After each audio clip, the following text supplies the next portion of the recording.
बच्चों इस वीडियो में हम देखेंगे चैन इन गॉड प्रायोरिटी रूल्स को यहाँ पर हम देखेंगे। तो बच्चों यहाँ पर थोड़े से कुछ कॉम्प्लिकेटेड केस बनते हैं, उनकी भी हम बात की जाएगी। तो यहाँ पर ये लिस्ट है कुछ, तो सिंपल ही है। जैसे कि पहला क्या है, higher atomic number precedes lower. किसके एटॉमिक नंबर के बेसिस पर हम फर्स्ट प्रायोरिटी देते हैं कि जिसका एटॉमिक नंबर ज़्यादा होगा उसकी प्रायोरिटी पहले मिलेगी। जैसे क्लोरीन का एटॉमिक नंबर ज़्यादा है और किसका सेकेंड फ्लोरीन है, फिर थर्ड आता है बच्चों कार्बन नंबर, फोर्थ आता है, इस तरह से हायर एटॉमिक नंबर बच्चों जिसका होगा उसको ही हायर प्रायोरिटी मिलेगी। ठीक है, ये सेकेंड आगे समझ में आएगा, जिसमें कि inner sphere identical atom. Sphere किसको बोले आगे हम डिस्कस करेंगे इसको, प्रीसीड आउटर स्फीयर। तो इसमें स्फीयर बनाते हैं उसको हम देखेंगे आगे, समझ में आएगी कहानी आगे एग्जाम्पल जब देखेंगे आउटर स्फीयर। नेक्स्ट इजी है, समझ में आएगा higher atomic mass precede lower. अगर बच्चों क्या है आइसोटोप हैं जैसे हैं तो उनका क्या देखते हैं हम, एटॉमिक मास देखेंगे। अगर एटॉमिक नंबर सेम है तो फिर क्या आएगा एटॉमिक मास। जैसे ड्यूटेरियम और हाइड्रोजन में ड्यूटेरियम का मास ज़्यादा है, C13 में इसका मास देख रहे हैं क्योंकि एटॉमिक नंबर तो इन दोनों का सेम है। जैसे कि यहाँ पर फॉर एग्जांपल बच्चों हाइड्रोजन और डी में हमने देखेंगे कि ड्यूटेरियम का क्योंकि क्या ज़्यादा है बच्चों, एटॉमिक मास ज़्यादा है यहाँ पर, तो थर्ड प्रायोरिटी इसको देंगे। और हाइड्रोजन को फोर्थ देखेंगे, मतलब आइसोटोप है तो उनका क्या देख रहे हैं हम, एटॉमिक मास देख रहे हैं। क्लियर है। फिर नेक्स्ट बच्चों जेड प्रीसीड ई, लेकिन कहीं कहीं सिचुएशन इस तरह की बन सकती है जैसे कायरल कार्बन ये है, इस कायरल कार्बन प्रायोरिटी देनी है। तो बच्चों ये वाला एटम और ये एटम जो है सिमिलर है, बस इनकी क्या डिफरेंस है बच्चों, ज्योमेट्रिकल आइसोमर्स है। ये एल्कीन जो क्या है बच्चों सिस है और ये एल्कीन क्या है बच्चों ट्रांस है। तो अब यहाँ पर जो कार्बन है, कार्बन तो एटम तो सेम है, एटॉमिक नंबर सेम है, सब कुछ जो इससे अटैचमेंट एटम है वो भी सेम है। तो इसको फर्स्ट प्रायोरिटी दी जाए या फिर इसको फर्स्ट प्रायोरिटी दी जाए, उसके लिए बच्चों जेड प्रीसीड ई। तो जो जेड है उसको फर्स्ट प्रायोरिटी दी जाएगी इसके कंपैरिजन में। जैसे फर्स्ट प्रायोरिटी फ्लोरीन को, तो सेकेंड प्रायोरिटी इसको मिलेगी, जेड वाले को मिलेगी थर्ड से। तो थोड़ा सा डिफरेंट हो गया ये रूल है ना। डबल बॉन्ड आगे सिमिलर है तो किसको, ये क्या कह रहा है, Z precede E, this precede no and this precede non stereogenic double bond. अगर आगे नॉन स्टीरियोजेनिक डबल बॉन्ड है तो उसको जेड या ई है तो उसको मिलेगी। पॉइंट आई थिंक क्लियर है। ठीक है, जेड को पहले मिलेगी और जेड को प्रायोरिटी क्या मिलेगी बच्चों, ई से ज़्यादा प्रायोरिटी मिल रही है। ऐसे बच्चों आर और एस का हम देखेंगे आगे एग्जाम्पल। आर और एस और एम और पी से भी डिनोट किए जाते हैं, जो अगर केमिस्ट्री पढ़ोगे तो बात समझ में आएगी। तो एम को ज़्यादा दिया जाएगा पी से, और आर एस नोमेनक्लेचर का ही डिफरेंस है। तो आर को जिसका आर आया निकल के आर बेटर देन एस, तो आर को प्रायोरिटी दी जाएगी। अगर बच्चों लाइक पेयर्स प्रीसीड लाइक, अब कहीं दो स्टीरियो सेंटर का ही डिफरेंस है तो आर को प्रायोरिटी ज़्यादा मिलेगी किससे, आर एस से ये, और एस आर से, आर और एस को जो लाइक पेयर्स होंगे तो उनको प्रायोरिटी ज़्यादा मिलेगी इनसे। तो इनके एग्जाम्पल्स देखते हैं आगे तो समझ में आएगी। थोड़े से बच्चों कहीं कहीं प्रायोरिटी देना थोड़ा कॉम्प्लिकेटेड भी होता है, तो कुछ एग्जाम्पल यहाँ पर हम आगे देखते हैं। तो बच्चों फर्दर मैंने लिखा हुआ कि एटॉमिक मास एटॉमिक नंबर के बेसिस पे प्रायोरिटी मिलती है, मतलब जिसका एटॉमिक नंबर ज़्यादा है उसको एटॉमिक प्रायोरिटी मोर होगी। अटैच टू ईच कार्बन और double bond rank according to describing the atomic number. ठीक है बच्चों, यहाँ पर हम कार्बन की बात करें, डबल बॉन्ड की प्रायोरिटी की बात नहीं कर रहे हैं। तो जिसका एटॉमिक नंबर बच्चों ज़्यादा होगा उसको प्रायोरिटी यहाँ पर भी ज़्यादा मिलेगी। आगे देखते हैं। तो ये तो सिंपल रूल है। ट्रिपल बॉन्ड और डबल बॉन्ड को बच्चों किस तरह से, इनको केयरफुली हम देखते हैं। अगर किसी कार्बन पर अटैच है बच्चों डबल बॉन्ड, तो यहाँ पर अगर हमें प्रायोरिटी देनी होगी तो इसको किस तरह से देखें।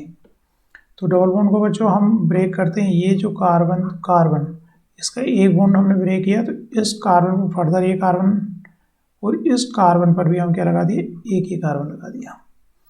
लेकिन फर्दर इससे कोई, इसको इस तरह ब्रैकेट में बंद कर देते हैं। इसका मतलब ये होता है कि इससे फर्दर कोई एटम अटैच नहीं है, तो हम एक बॉन्ड ब्रेक करते हैं, इससे एक कार्बन मान लेते हैं और इससे भी एक कार्बन मान लेते हैं अटैच। ऐसे बच्चों का ट्रिपल बॉन्ड है इससे लगा हुआ और तो उसको किस तरह से हम ट्रिपल बॉन्ड को किस तरह से यहाँ पे रीड करते हैं। ट्रिपल बॉन्ड को हम बच्चों एक बॉन्ड ब्रेक करेंगे यहाँ पर, तो एक यहाँ पर कार्बन लगाएंगे और फर्दर एक कार्बन यहाँ पर, एक और बॉन्ड ब्रेक करेंगे, एक कार्बन यहाँ पर और एक कार्बन यहाँ पर, और फिर कंपैरिजन हम करेंगे। आगे एग्जांपल से बात समझ में आ जाएगी। ऐसे बच्चों कार्बोनिल कहीं पर है तो उसको किस तरह से हम ब्रेक आउट करेंगे। कार्बोनिल को एक ऑक्सीजन, एक बॉन्ड ब्रेक किया तो एक ऑक्सीजन इस पर और इस पर एक कार्बन मानेंगे और इसे पैरेंथेसिस ब्रैकेट में बंद कर देंगे, मतलब ऑक्सीजन से फर्दर कोई एटम अटैच नहीं है, उस कार्बन से फर्दर कोई एटम अटैच नहीं है। ठीक है, तो कुछ मोटी मोटी बातें ये थी कि दो बॉन्ड ब्रेक किए हैं तो दो कार्बन हमने यहाँ पर लगाए और इस अगले नेक्स्ट कार्बन पर भी दो कार्बन लगाए, 2 कार्बन लगाए। इसका एक बॉन्ड ब्रेक किया तो एक कार्बन यहाँ पर और एक कार्बन यहाँ पर लगाया। आगे देखते हैं।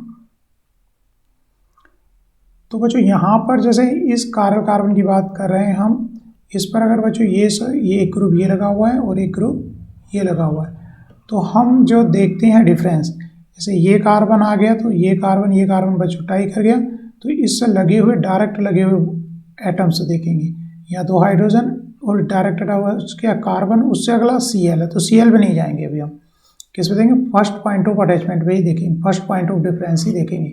तो कार्बन पर 2 हाइड्रोजन्स लगे हुए हैं, एक कार्बन लगा हुआ है, इस कार्बन पर एक हाइड्रोजन है और 2 कार्बन्स लगे हुए हैं, लेकिन यहाँ पर 2 हाइड्रोजन है और एक कार्बन है, तो यहाँ पर 2 हाइड्रोजन है और एक कार्बन है, और यहाँ पर इससे लगे हुए इधर को जब देख रहे हैं तो क्या है, मतलब 2 इस कार्बन से लगे हुए क्या है, एक H है और 2 C है, तो यहाँ पर 2 कार्बन आ गए, इसलिए इसको फर्स्ट प्रायोरिटी मिलेगी। इसके कंपैरिजन में इसको ज़्यादा प्रायोरिटी मिलेगी, मतलब इसको प्रायोरिटी 1, इसको प्रायोरिटी 2 मिलेगी। भले ही यहाँ पर Cl लगा था, लेकिन फर्स्ट पॉइंट ऑफ डिफरेंस हम देखते हैं। फर्स्ट पॉइंट ऑफ डिफरेंस में यहाँ पर CH3 है, यहाँ पर H है ना, H तो ये वाला मैच कर गया था इस H से। आगे केवल कार्बन देखेंगे, ये कार्बन मैच कर रहा है, इससे नेक्स्ट नहीं जाएंगे, हम केवल इसी पॉइंट डिफरेंस में देखेंगे। यहाँ भी कार्बन है, ये मैच करेगा इस कार्बन से, यहाँ 2H है और यहाँ CH3 है, तो इसी प्रायोरिटी में ये विन कर गया। बच्चों या तो हमने डिस्कस कर ही लिया, अगर 2 सेम लगे हुए हैं, केवल ये ग्रुप और ये ग्रुप सेम लगे हुए हैं, तो प्रायोरिटी किसको दी जाती है, Z को प्रायोरिटी ज़्यादा दी जाती है, किससे, E से। तो कहने का मतलब फर्स्ट तो प्रायोरिटी इसको ही मिलेगी, सेकेंड प्रायोरिटी Z वाले को मिलेगी E वाले से, मतलब ट्रांस वाले से। E वाले का मतलब क्या, ट्रांस वाले से प्रायोरिटी किसको बेटर मिलेगी, सिस वाले को।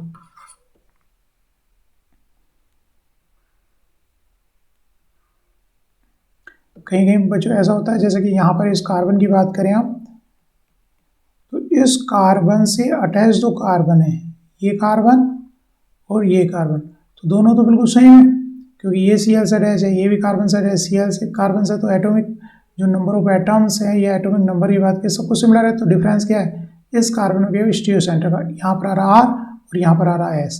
तो यहाँ पर अगर हम प्रायोरिटी देंगे तो फर्स्ट तो Cl को देंगे, लेकिन नेक्स्ट सेकेंड R को दें कि S को दें। बाकी तो इन दोनों कार्बन्स का कंपेरिजन जब किया जा रहा है, इस कार्बन का और इस कार्बन कंपेरिजन किया जा रहा है, इनमें कोई डिफरेंस नहीं है, तो प्रायोरिटी किसके, R को ज़्यादा मिलती है बच्चों, S से। ठीक है, बहुत स्पेशल एग्जाम्पल हो गया एक तरह से ही। R को प्रायोरिटी किससे ज़्यादा मिली बच्चों, S से। आगे बच्चों इसका कंपैरिजन है कि यहाँ पर किस तरह से हम देखें कि विनाइल को ज़्यादा प्रायोरिटी मिलेगी कि आइसोब्यूटाइल को मिलेगी, आइसोप्रोपाइल को। तो यहाँ पर लिखा हुआ है कि सेकेंडरी ब्यूटाइल जो है ज़्यादा प्रायोरिटी रहती है, सेकेंडरी ब्यूटाइल को ज़्यादा प्रायोरिटी मिलेगी, नंबर 1 पे ये रहेगा, विनाइल को सेकेंड मिलेगी और आइसोप्रोपाइल को थर्ड मिलेगी। लेकिन कैसे यहाँ पर कंपैरिजन कर पा रहे हैं उसको हम यहाँ नीचे इस तरह का ट्री बनाते हैं और उसको देखते हैं किस तरह कंपैरिजन ग्रुप्स का हम कर पाते हैं। बहुत अच्छे से यहाँ पर समझ में आएगी बात। जैसे बच्चों यहाँ पर क्या लिखा हुआ है, सेकेंडरी ब्यूटाइल ग्रुप हमने लिखा है, सेकेंडरी ब्यूटाइल, ये वाला ग्रुप जो सेकेंडरी ब्यूटाइल को उठा करके हम कहाँ लाएँ, यहाँ पर लाएँ। ठीक है, तो यहाँ पर बच्चों ये वाला कार्बन ये बनाया, फिर ट्री में इससे अटैच किया एक हाइड्रोजन, एक CH2, एक CH3। तो यहाँ पर दिखा है ये हाइड्रोजन, ये कौन सा हाइड्रोजन, ये हाइड्रोजन, और ये CH3, तो ये वाला CH3 कार्बन ये हो गया, और CH2 CH3 ये यहाँ पर दिखाया है। फिर ये CH2, ये फिर कार्बन, और इस CH2 से अटैच है बच्चों 2 हाइड्रोजन्स, जो ये 2 हाइड्रोजन्स यहाँ पर अटैच है। फर्दर नेक्स्ट स्पेयर, ये इनको स्पेयर बोल रहे हैं। इस तरह से ट्री बनाते हैं इसका, कौन सा किससे अटैच है और उससे कंपेरिजन फिर हम करते हैं। जैसे कि इसका कंपेरिजन हमें आइसोप्रोपाइल से करना है। तो बच्चों ये कार्बन, ये जो कार्बन है किससे अटैच है, एक हाइड्रोजन से अटैच है और 2 कार्बन से, एक हाइड्रोजन से अटैच है और 2 कार्बन से अटैच है। ये दोनों कार्बन फर्दर क्या है, 3 हाइड्रोजन से अटैच है। तो बच्चों अगर हम सेकेंडरी ब्यूटाइल और आइसोप्रोपाइल का कंपेरिजन करें तो फर्स्ट अटैचमेंट में सिमिलर है, तो यहाँ पर तो बच्चों ये इसके बराबर हो गया। सेकेंड थिंग है 2 कार्बन है, एक हाइड्रोजन है, तो यहाँ पर भी 2 कार्बन है और एक क्या है, हाइड्रोजन है, तो यहाँ से भी डिफरेंस क्रिएट नहीं होगा। यहाँ भी टाई हो गया, यहाँ पर भी टाई हो गया। यहाँ से डिफरेंस पता चला क्योंकि यहाँ पर सारे के सारे हाइड्रोजन, लेकिन यहाँ पर क्या आ गया, एक कार्बन आ गया। इससे सेकेंडरी ब्यूटाइल जो है बच्चों आइसोप्रोपाइल से प्रायोरिटी रख रहा है। नेक्स्ट बच्चों यहाँ पर डबल बॉन्ड और आइसोप्रोपाइल का अगर कंपैरिजन किया जाए तो डबल बॉन्ड को बच्चों इस तरह से ब्रेक करोगे, जैसे ये डबल बॉन्ड है, यहाँ पर बॉन्ड हटा करके ये कार्बन और ये कार्बन और इनको पैरेंथेसिस, मतलब नेक्स्ट जो है कोई एटम नहीं है, 0 एटॉमिक नंबर से अटैच है, ये ब्रैकेट का ये मतलब है।